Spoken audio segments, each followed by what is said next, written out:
Pete, hop in here. Oh, it's the panic button. I'm here with a friend today, D. Unfortunately, I said I wasn't hitting this thing. I said I wasn't hitting this thing yet. I'm definitely hitting it. I think I'm definitely hitting it after yesterday. Obviously, your foreclosure post, which we'll get into here in a second. Got a lot of buzz out at the Crib Classic. We'll talk more about the event itself later in the day, but the word I was getting from out there, which I know you talked to some people as well, I was there in the morning session. You were there in the afternoon session at the Crib Classic. But I know the buzz that I was getting in the morning was Texas for Cooper. And this, a lot of our info, right? We get info from different people, but this was not someone from the Miami side, right? So the thing I found interesting about it, and I posted this on the board yesterday on the Derrick Cooper thread, D, was before he pushed it back, I have reason to believe that Miami thought it was going to be Georgia. So that kind of lined up with what I had talked about with Miami was confused. They were kind of out of the loop in terms of him pushing the announcement back. If it wasn't going to be Miami on July 11th, then Miami probably wouldn't have been in the loop on that. So yes, everything pointing towards Texas right now for that one. We'll see what happens here in the next week. I don't expect Miami to lie down here and give up. That's not in Mario Cristobal's recruiting vocabulary, but I don't like where Miami stands whatsoever.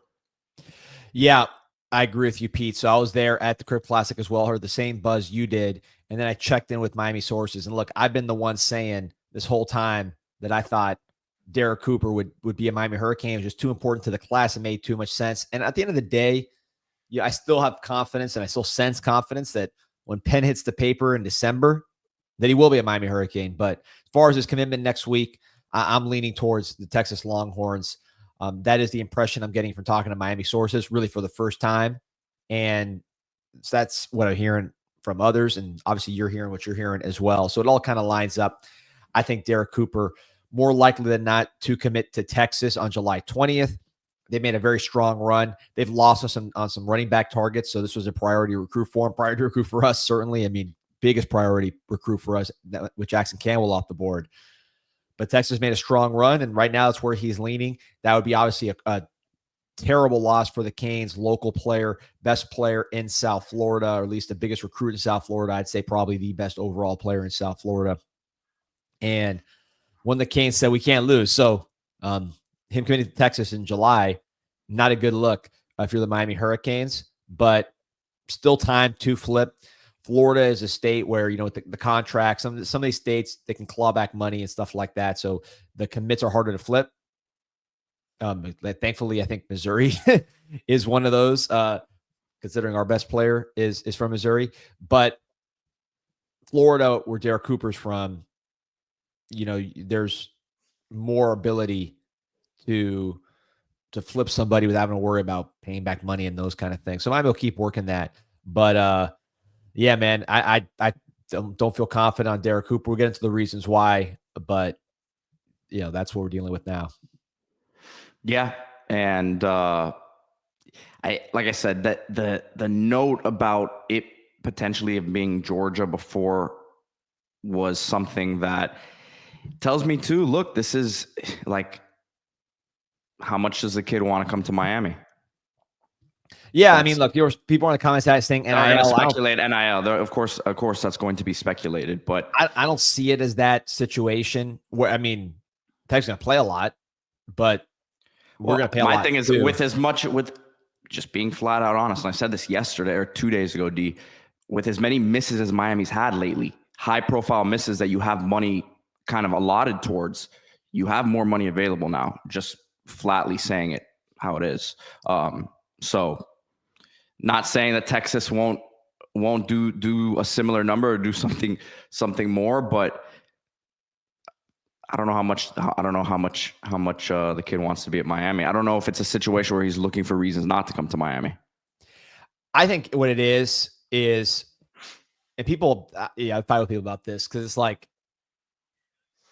I think really the problem is he doesn't believe right now in Miami as much as he believes in Texas or whatever other school. Texas, I think, is the one he'll pick. And then people are like, how could these local kids, how could they not believe in Miami? It's crazy. How are they not believe in Miami?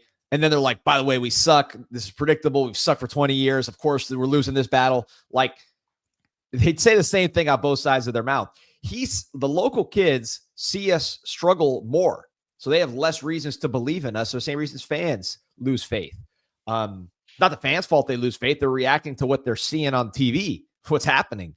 But the local kids are the most in tune with the Miami product. And the Miami product for 20 years has not been very good. So you're going to get less belief from those players in Miami than other players. They've seen friends, kids they've looked up to go there. Maybe they thought they'd be first rounders and they're fifth rounders or undrafted. Leonard Taylor, just use an example. So that's something you have to overcome. Now, here's what I think. You have a top 10 class right now. You'd wish, right now, ranked 10th. I can see Oregon flipping, maybe get to 11. You wanted to be in that top 5 range coming out of July. So that is a disappointing situation. I would say if you're Miami, and I know this is the approach, what they're thinking is, look, we've been recruiting these guys. They don't believe in us.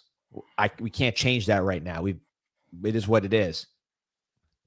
We win on the field, not lose to Syracuse, not lose to Georgia Tech, play in the playoff. And now let's try to flip some guys down the stretch like we did in 23. Now that 10-11 goes up to 5 and 6, 4, whatever it is. So that's, I think, where they're thinking. Obviously, they want to have a top 5 class right now. So it's not like to say there's like a master plan to like not get a Derrick Cooper in July or anything like that. But I think that the focus is we got to get it done on the field. Because if these kids don't believe in us, the only thing we could change that is by playing better. And that's really what, to me, it is. Guys, listen, the comments are fired up more than usual. Yeah, people are emotional. You guys are, yeah.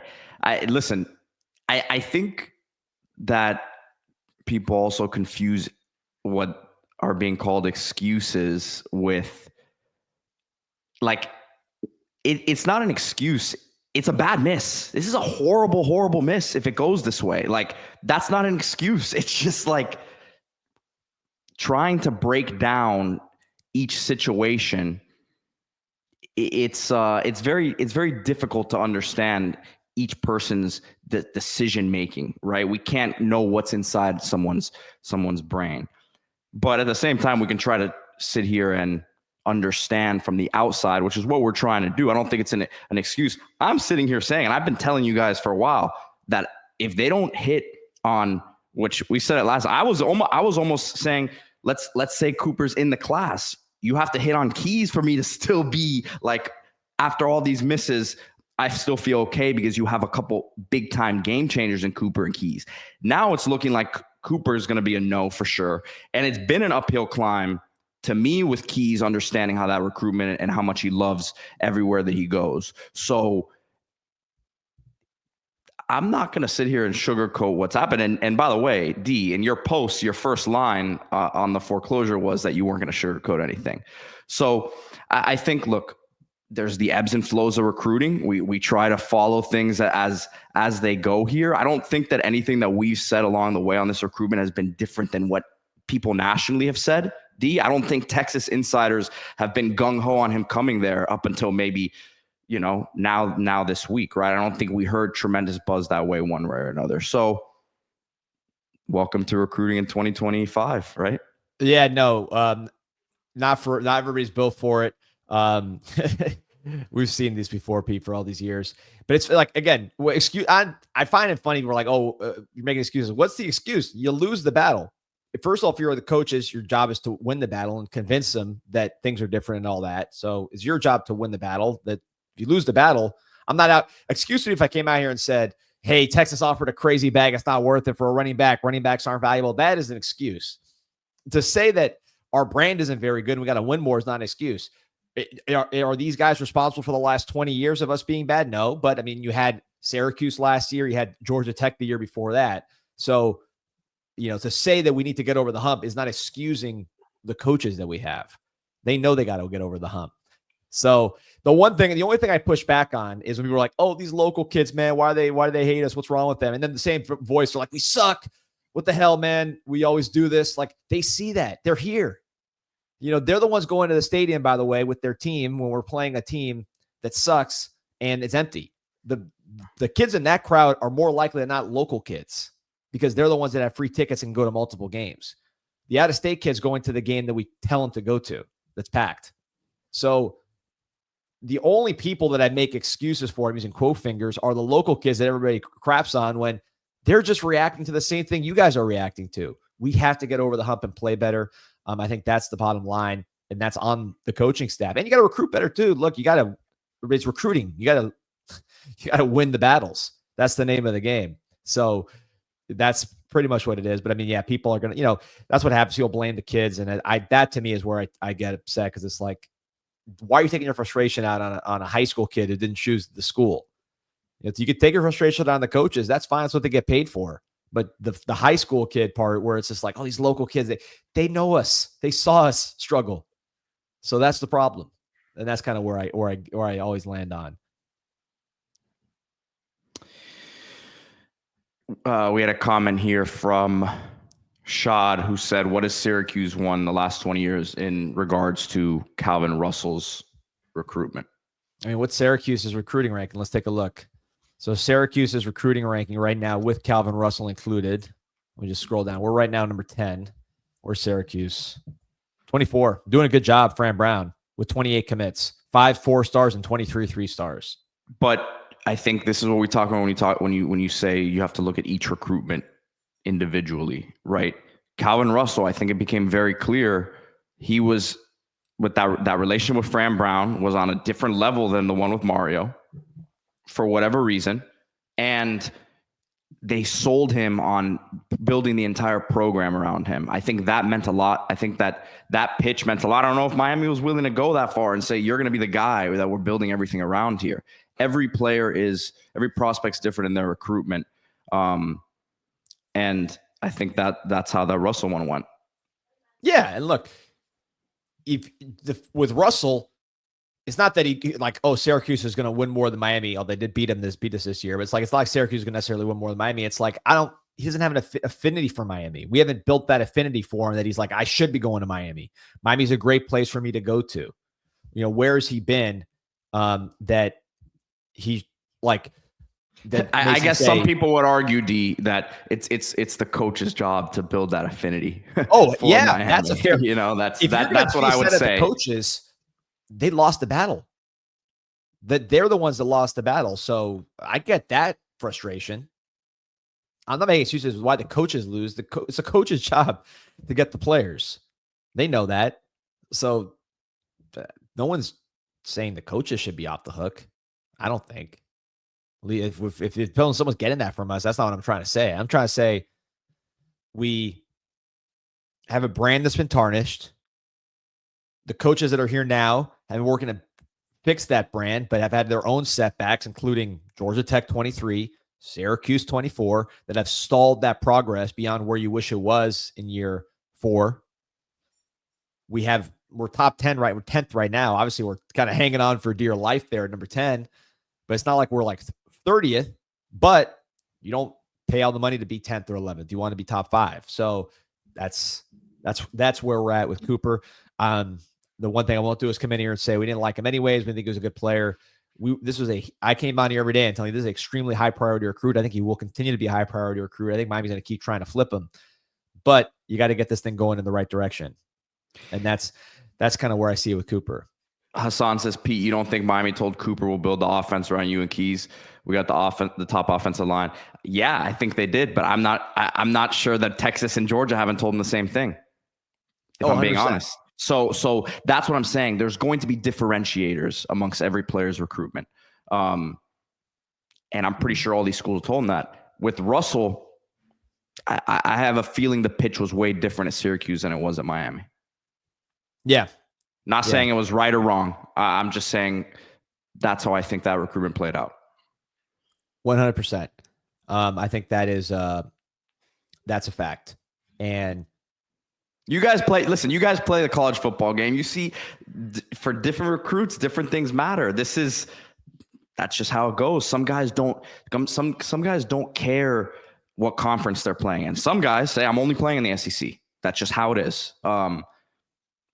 Some guys want to play right away day one and be the star or have that illusion that they are. Other guys are realistic with it and say, okay, they have a star All-American sophomore returning. I'm going to have to sit a year. I'll play a little bit, and then I can take over and do what he did. There's varying levels of this thing. Every player is different.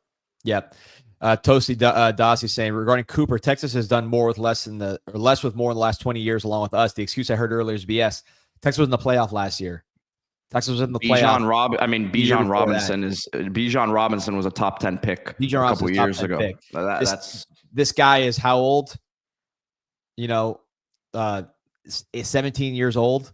Like, this guy promised you, this guy's not out there with spreadsheets, like going to fan message boards like, hey, how was your recruiting class in 2005 and how many wins did you have? I mean, these are kids. They're 17 years old. They're not as old as us. They have lived a shorter life and had less time watching college football than us on this stream here on Sunday morning. They're seeing things right in front of their face. And if I'm Derrick Cooper, I'm looking at Texas in the playoff last year, Texas in the playoff year before that, Bijan Robinson, like you said, then another guy that went second round with a torn ACL. They're probably going to have a couple of guys picked this year. So we got to get that going, man. We just got to get it going, and we got to do a better job recruiting. I mean, at the end of the day, it's like the one thing I want to stress is I'm not making excuses for the staff. This is their job. Their job is to get over the hump and to get the players to come. So if I'm saying that's not happening, it's on them. I'm just saying it's not on the players. Don't blame the players for choosing other places. We got to get them here.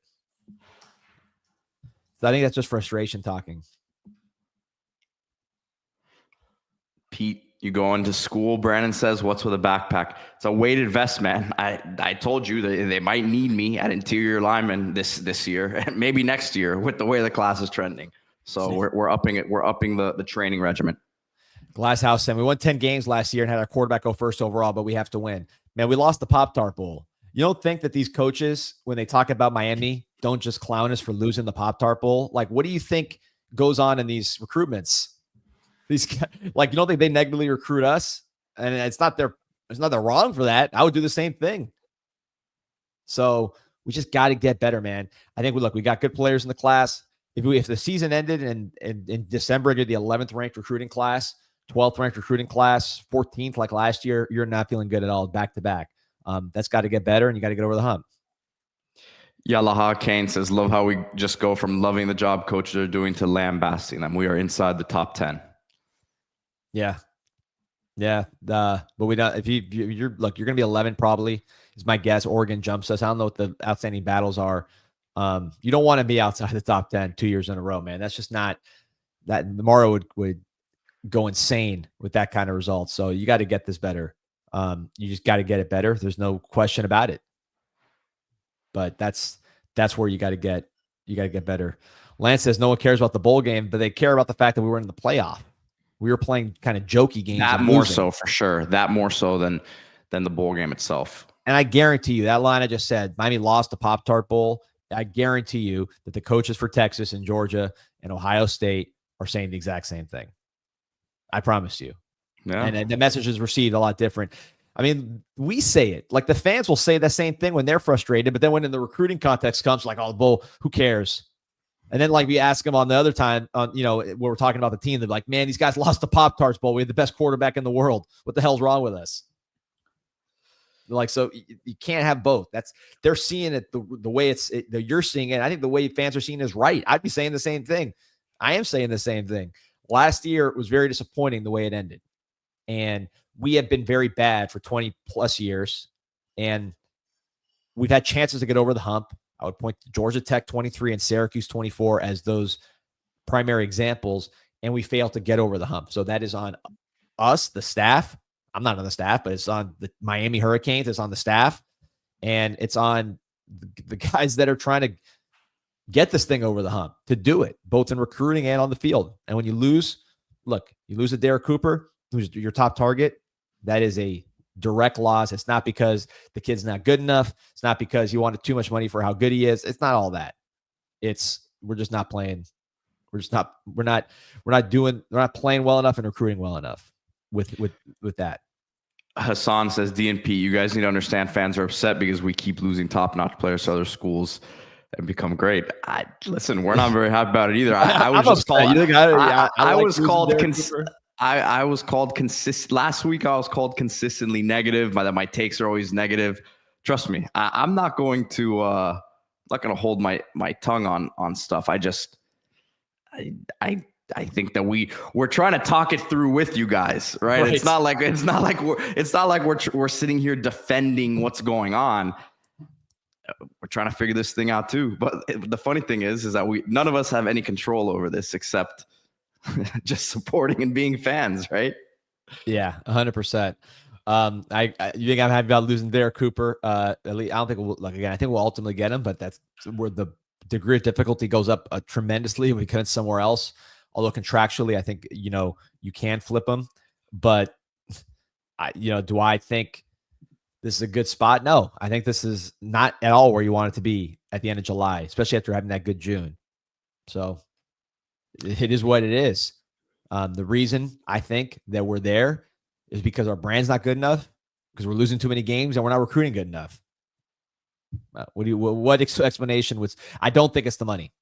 Now, do I think you could just blow out the number on these guys and say, like, man, we cannot go into August with less than a top 8 class, and we're just going to spend tons of money on a couple key guys way beyond what the other schools are paying them?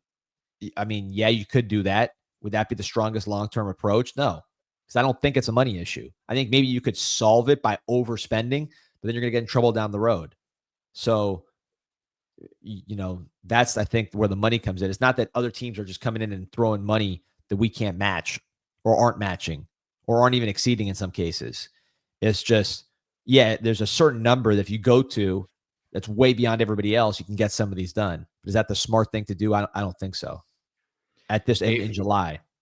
850 Kane says, sucks. We probably could have had Lamar if we weren't hung up on Cooper. That's true. I was under the impression it was Cooper or Mallory, though, D, at that time. Yeah. No, I mean, I think he's right that if we push a little harder on Lamar without caring about Cooper. And just said, we'll figure it out after if we get Cooper. Yeah. But that's not right. But after you get Lamar, I mean, yeah, but that didn't happen. Mark Dubé, our guy, always staying positive. But yeah, man, I don't know what else to say other than it's a loss. All I say, the only time I always get people always get mad because I always defend these South Florida divas, but I just don't like taking out the frustration on a 17-year-old who is choosing a school that if you ask the average person what's a better program right now, Texas or Miami, by the way, including the fans that are all upset, they'd say Texas. Everybody would say Texas. Mario's job is to get Miami to match and exceed Texas. Obviously, losing a Cooper to Texas doesn't help you in that. So you got to improve the product on the field. You got to recruit better, and you got to finish the deal with Cooper when the pen hits the paper. But it's not Cooper's fault; it's our fault. We got to get him. All right, D. Let's talk about a guy that Miami could potentially land today. Maybe. No, it doesn't sound like there's much confidence from your foreclosure report. When we're changing titles of our insider notebooks, it's not a good sign.